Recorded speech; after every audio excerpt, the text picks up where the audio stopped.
এবার জানা গেল তৌকিরের শেষ ইচ্ছার কথা। জানা গেছে প্রায় ৩০ বছর ধরে রাজশাহী শহরে ভাড়া বাসায় থাকেন তৌকিরের পরিবারের সদস্যরা। তৌকিরের ইচ্ছে ছিল রাজশাহীতে নিজেদের একটি বাড়ির। ছেলের আবদার আর স্বপ্ন পূরণ করতে বাবা তহুরুল ইসলাম বাড়ি নির্মাণ শুরু করেছিলেন। ৩ তলা নির্মাণাধীন বাড়িটির কাজও শেষ পর্যায়ে। তবে নিজের বাড়িতে থাকার সেই আকাঙ্ক্ষা আর পূরণ হল না। কেবল এই একটি নয়, এর বাহিরে তার স্বপ্ন ছিল আকাশে জয় করার। দায়িত্ব ছিল দেশ মাতৃকার আকাশপথে নিরাপত্তা নিশ্চিত করার। সে স্বপ্ন আর দায়িত্বকে বুকে ধারণ করে এগিয়ে চলেছিলেন ফ্লাইট লেফটেন্যান্ট তৌকির ইসলাম সাগর। কিন্তু তার উড়াল দীর্ঘস্থায়ী হলো না। স্বপ্ন পূরণের আগেই আকাশে থেমে গেল তার যাত্রা। নিয়মিত প্রশিক্ষণ চলাকালে ভয়াবহ দুর্ঘটনায় প্রাণ হারান এই তরুণ পাইলট। ২৭ বছরের তৌকির রেখে গেছেন অগণিত মানুষের ভালোবাসা, গর্ব এবং চিরস্থায়ী শূন্যতা। তার এমন বিদায় মেনে নিতে পারছেন না পরিবার, বন্ধু, সহকর্মী, শিক্ষক, এমনকি গোটা জাতি। গত সোমবার রাজধানীর উত্তরা মাইলস্টোন স্কুল অ্যান্ড কলেজে যুদ্ধবিমান বিধ্বস্ত হওয়ার পরপরই বিমান বাহিনীর পক্ষ থেকে জানানো হয় ফ্লাইটের সমস্যা দেখা দেওয়ার পর পাইলট সেটিকে ফাঁকা জায়গায় নিতে চেষ্টার কোনো কমতি রাখেননি। কিন্তু শেষ পর্যন্ত সে চেষ্টা সফল হয়নি। প্রত্যক্ষদর্শীরা জানায় তারা একটি গাছে প্যারাসুট ও রঙিন বেলুনের মতো কিছু আটকে থাকতে দেখেছেন। তাদের অনেকের ধারণা পাইলট দুর্ঘটনার আগে বিমান থেকে লাফ দিয়ে প্রাণ বাঁচাতে চেষ্টা করেছিলেন, কারণ বিধ্বস্ত স্থানের কিছুটা দূরে প্যারাসুট আটকে থাকা গাছটির অবস্থান পাওয়া গেছে। পরে জানা যায় পাইলট তৌকির ইসলামকে ঘটনাস্থল থেকে কিছুটা দূরে একটি ভবনের ছাদ থেকে উদ্ধার করা হয়েছিল। বিশ্লেষকরা মনে করছেন পরিস্থিতির ভয়াবহতা অনুধাবন করে তিনি শেষ মুহূর্তে প্যারাসুট নিয়ে বিমান থেকে লাফ দিয়েছিলেন। কিন্তু দুর্ভাগ্যজনকভাবে প্যারাসুটটি গাছে আটকে যাওয়ায় নিরাপদে নিচে নামা সম্ভব হয়নি। সেখানে হয়তো তৌকিরের জীবনের শেষ মুহূর্তগুলো কেটেছে। তার মৃত্যুতে পরিবার, বন্ধু-বান্ধব এবং শিক্ষকদের মাঝে নেমে এসেছে গভীর শোকের ছায়া। তৌকিরের শিক্ষক এবং Shaheen school and cadet academy রাজশাহীর পরিচালক মোহাম্মদ হাবিবুর রহমান তার প্রিয় ছাত্রের স্মৃতিচারণ করতে গিয়ে আবেগ আপ্লুত হয়ে পড়েন। তিনি জানান, তৌকির ষষ্ঠ শ্রেণীতে শাহিন ক্যাডেটে ভর্তি হয়েছিলেন এবং তিনি সরাসরি তার ছাত্র ছিলেন। গণিত ও ইংরেজিতে তিনি ছিলেন অত্যন্ত মেধাবী। হাবিবুর রহমান বলেন, আমার দেখা সেরা মেধাবী ছাত্রদের মধ্যে তৌকির ছিল অন্যতম। সে শুধু মেধাবী ছিল না, ছিল অত্যন্ত নম্র ও ভদ্র। হাবিবুর রহমান আরও জানান, 1 বছর কোচিং করার পরই তৌকির পাবনা ক্যাডেট কলেজে পড়ার সুযোগ পেয়েছিলেন। তার এই সাফল্যে তার মা অত্যন্ত আনন্দিত হয়েছিলেন। পরবর্তীতে তৌকির যখন বিমান বাহিনীতে যোগ দেন, তখন তার পরিবার এবং শিক্ষকরা অত্যন্ত গর্বিত হয়েছিলেন। দুঃখ প্রকাশ করে হাবিবুর রহমান বলেন, একজন শিক্ষক হিসেবে ছাত্রের লাশ কাঁধে নেওয়ার চেয়ে কষ্টের আর কিছু হতে পারে না। আমি আল্লাহর কাছে দোয়া করি যেন আর কোনো শিক্ষককে এমন পরিস্থিতির শিকার হতে না হয়। তৌকিরের বোন তাসনিয়া ইসলাম সৃষ্টিও তার ভাইয়ের স্মৃতিচারণ করেন। তিনি জানান, তার ভাই ছিলেন পরিবারের সকলের নয়নের মণি। সপরা গোরস্থানে তৌকিরের জানাজা শেষে তাকে দাফন করা হয়। তার অকাল মৃত্যুতে এলাকায় শোকের ছায়া নেমে এসেছে। এদিকে বিমানটি বিধ্বস্ত হওয়ার প্রায় 1 ঘন্টা পর উদ্ধার করা হয় এর pilot flight lieutenant Mohammad Touqir ইসলামকে। তখনও তার দেহে প্রাণ ছিল। প্যারাসুট না খোলায় পাইলট অনিয়ন্ত্রিত গতিতে মূল দুর্ঘটনাস্থলের অদূরেই পড়ে গুরুতর আহত হন। তবে ভয়াবহ আগুন থেকে সবাই শিক্ষার্থীদের উদ্ধারে ব্যস্ত থাকায় তার বিষয়টি কারো নজরে আসেনি। পাইলটকে উদ্ধারকারী ব্যক্তি ও প্রত্যক্ষদর্শীরা এই ঘটনার বিষয়ে বিশদ জানিয়েছেন। মাইলস্টোন স্কুল ও কলেজের জ্যেষ্ঠ মেডিকেল অ্যাসিস্ট্যান্ট মোহাম্মদ মকবুল হোসেন তাদের একজন। পাইলট তৌকির ইসলামের সন্ধান পাওয়ার পর মোহাম্মদ মকবুল হোসেনই প্রথম তার স্বাস্থ্য পরীক্ষা করেন। মকবুল হোসেন বলেন, যুদ্ধ বিমানটি হায়দার আলী ভবনের প্রবেশমুখে বিধ্বস্ত হওয়ার পর সবাই সেদিকে দৌড় দেন। আটকা পড়াদের উদ্ধারের চেষ্টা করতে থাকেন তারা। সেদিকে ব্যস্ত ছিলেন সবাই। এক পর্যায়ে সেনা সদস্যরা ও ফায়ার সার্ভিসের কর্মীরা চলে আসেন। চারিদিকে কান্না ও হাহাকার চলতে থাকে। মকবুল হোসেন আরও বলেন, বিমান বিধ্বস্ত হওয়ার প্রায় 1 ঘন্টা পর জুনিয়র মেডিকেল অ্যাসিস্ট্যান্ট শাহিদা দেখেন হায়দার আলী ভবনের উত্তর পাশে একটি ঝাউগাছে একটি প্যারাসুট ঝুলছে। তিনি বিষয়টি মকবুল হোসেনকে জানান। এরপর মকবুল হোসেন সেখানে দৌড়ে যান। প্যারাসুটটি যেখানে ঝুলছিল ঠিক তার সোজা সামনের কক্ষটিতে ছিল কলেজের শারীরিক শিক্ষা বিভাগ। টিনের চাল ভেঙে সে কক্ষে পড়েন পাইলট। তখনও তার শরীর যুদ্ধ বিমানের ইজেকশন সিটের সঙ্গে যুক্ত ছিল। মকবুল হোসেন বলেন, পাইলট তৌকির ইসলাম তখনও সিটের সঙ্গে আটকা অবস্থায় ছিলেন। অচেতন অবস্থায় ডান দিকে কাত হয়েছিলেন। আমরা তাকে সেই অবস্থায় উদ্ধার করি। সেনা সদস্যরা এসে পাইলটকে সিট থেকে বের করে কলেজের মেডিকেল অ্যাসিস্ট্যান্টদের কক্ষে নিয়ে যান। সেখানে আমি প্রাথমিক শারীরিক পরীক্ষা করি। মকবুল জানান, তিনি তৌকিরের পালস পেয়েছিলেন। মুখে সামান্য রক্ত থাকলেও বাইরে থেকে শরীরে বড় কোনো আঘাতের চিহ্ন দেখা যায়নি। রক্তচাপ ছিল 100/60, অর্থাৎ তখনও তৌকির জীবিত ছিলেন। এটা নিশ্চিত হতেই সেনা সদস্যরা তাকে দ্রুত চিকিৎসার জন্য নিয়ে যান। গুরুতর আহত pilot flight lieutenant Mohammad Touqir ইসলামকে শেষ পর্যন্ত বাঁচানো সম্ভব হয়নি। পাইলট তৌকির ইসলামের শ্বশুর আবুল হোসেন কান্না জড়িত কণ্ঠে জানান, আমার ছোট মেয়ে নিঝুমের সঙ্গে তৌকিরের বিয়ে হয় গত বছরের ডিসেম্বরে। মাত্র 5 মাস হলো হাতে তুলে দিয়েছি। এখন সে বিধবা। নিঝুম ঢাকা বিশ্ববিদ্যালয় থেকে মাইক্রোবায়োলজিতে স্নাতকোত্তর করে একটি প্রাইভেট বিশ্ববিদ্যালয়ে শিক্ষকতা শুরু করেছিল।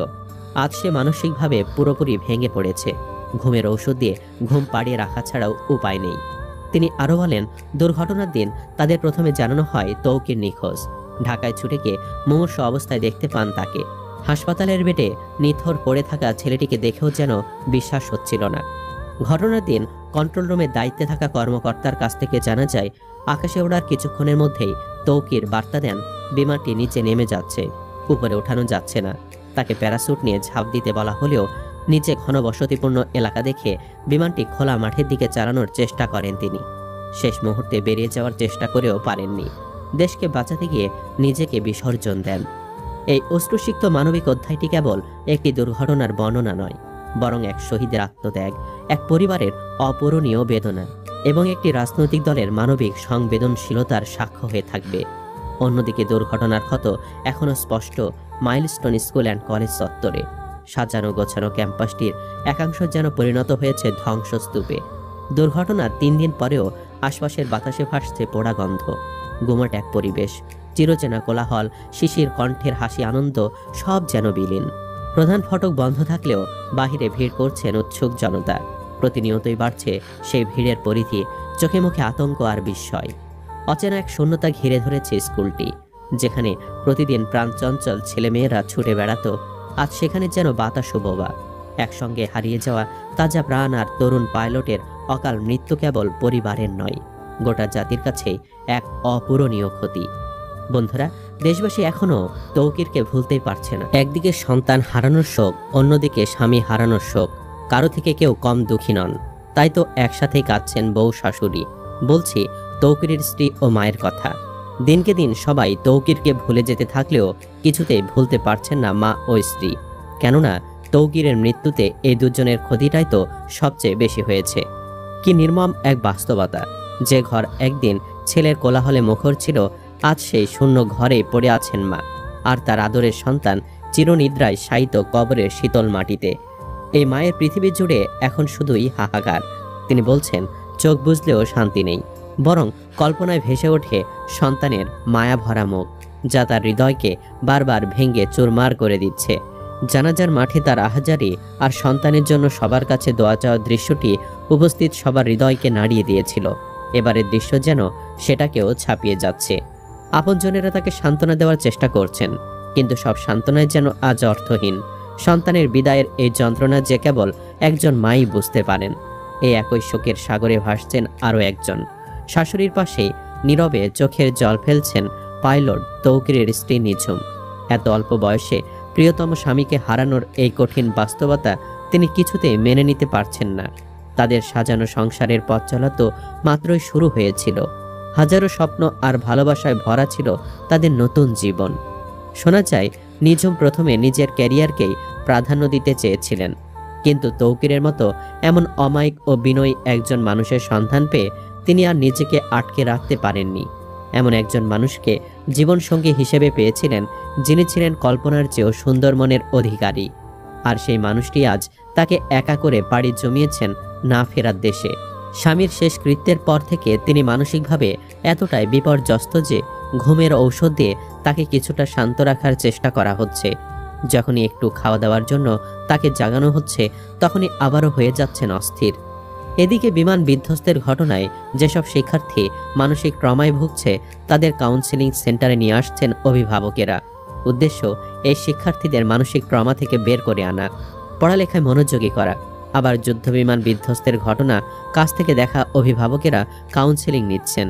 বেলা 11টা থেকে 2:30 পর্যন্ত দিয়াবাড়ির মাইলস্টোন স্কুল অ্যান্ড কলেজ ক্যাম্পাসে সরেজমিনে এমন চিত্র দেখা গেছে। গত 21 জুলাই এই ক্যাম্পাসে যুদ্ধবিমান বিধ্বস্তের ঘটনা ঘটে। গতকাল সোমবার রাত 10টায় স্বাস্থ্য অধিদপ্তর থেকে পাঠানো তথ্য বলছে, বিমান বিধ্বস্ত হওয়ার ঘটনায় 34 জনের মৃত্যু হয়েছে। বিকেল পর্যন্ত বিভিন্ন হাসপাতালে 45 জন ভর্তি ছিলেন।